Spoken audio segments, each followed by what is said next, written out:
Bonjour madame. Bonjour, monsieur. Vous êtes madame Dorcas Mbombo, coordonnatrice de l'éveil de la femme congolaise, FC ONG en sigle. Vous avez depuis 2017 lancé la campagne de sensibilisation sur la traite des Noirs en RDC. D'abord, avant d'entrer dans les vifs du sujet, c'est quoi la traite des êtres humains? Ok.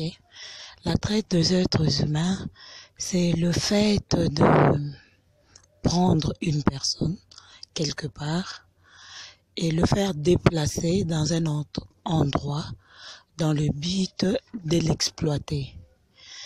Et cette exploitation se fait de plusieurs manières. Nous avons l'exploitation sexuelle, il y a l'exploitation par les travaux forcés, il y a l'exploitation d'organes.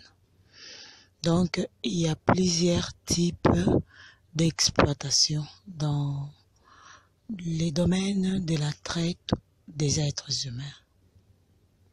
Merci. Quelles sont les principales victimes de la traite des êtres humains? Sinon, si c'est le traitement des organes, on peut penser qu'il s'agit seulement de femmes ou encore des mineurs ou quoi. Mais quelles sont les principales victimes de la traite des êtres humains? Ok.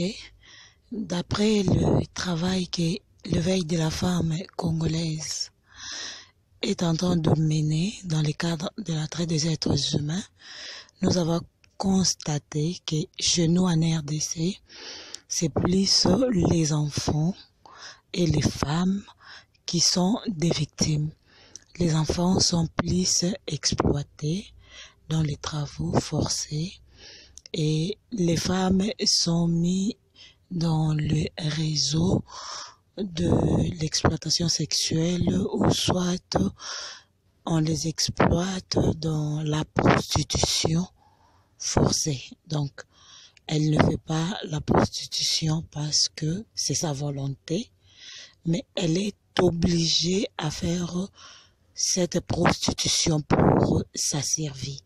C'est vraiment le résultat que l'éveil de la femme congolaise a eu depuis que nous travaillons sur la question de la traite des êtres humains depuis 2017 en partenariat avec le ministère de l'Intérieur et Sécurité.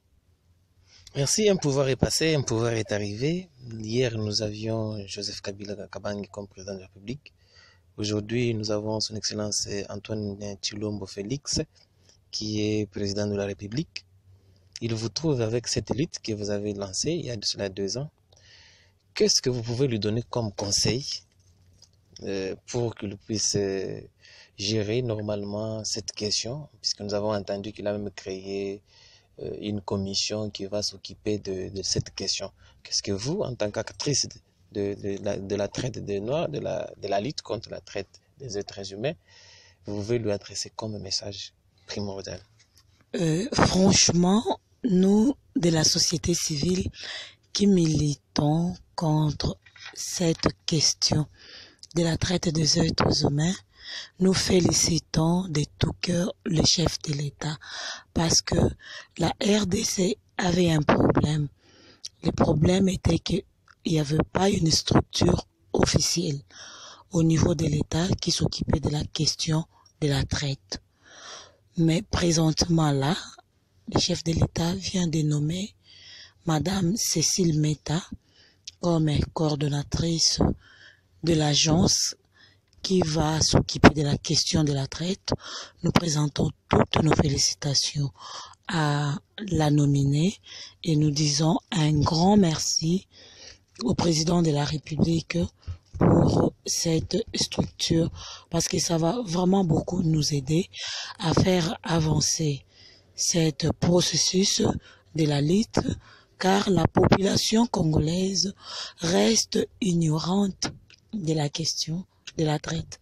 Il y en a qui pensent que la traite des êtres humains n'existe plus. Il y a même des intellectuels qui nous disent que on ne peut plus parler de la traite parce que ça a été déjà aboli.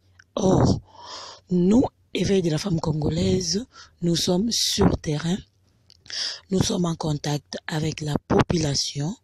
La traite crée des victimes tous les jours. Et l'État n'avait aucune structure officielle qui pouvait s'occuper de la question. Donc nous félicitons, nous disons un grand merci au chef de l'État, Félix Antoine Tshisekedi Tshilombo, mais aussi nous serons là pour accompagner Madame et la coordonnatrice Cécile Meta avec la technicité. Parce que nous sommes là, il y a le secrétariat général du ministère de l'Intérieur et Sécurité qui est le principal ministère qui s'occupe de la question de la traite. Donc la société civile, il y a des ONG comme Éveil de la femme congolaise et d'autres qui s'occupent de la question. Nous serons là pour soutenir Madame, pour apporter notre technicité pour que cette question soit d'abord connue de la population. Parce que le plus grand problème au niveau de notre pays est l'ignorance. La population ignore que la traite existe. La population ignore les systèmes que les trafiquants utilisent pour faire d'eux des victimes. Et nous serons là, vraiment, Éveil de la femme congolaise sera là pour soutenir Madame la coordonnatrice dans cette lourde charge. Vous avez un mot de la fin? Pour les mots de la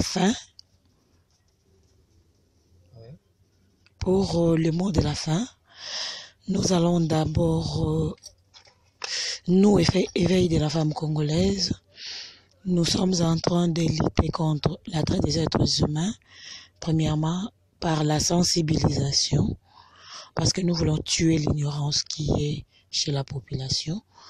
Nous voulons que tout le monde sache que la traite existe, comment ou quels sont les moyens que les trafiquants utilisent pour faire ces victimes.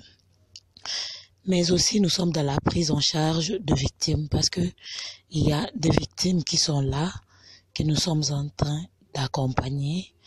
Il y a l'accompagnement psychique, il y a aussi l'accompagnement juridique, où il y a d'autres ONG amis qui s'occupent de l'accompagnement juridique des victimes.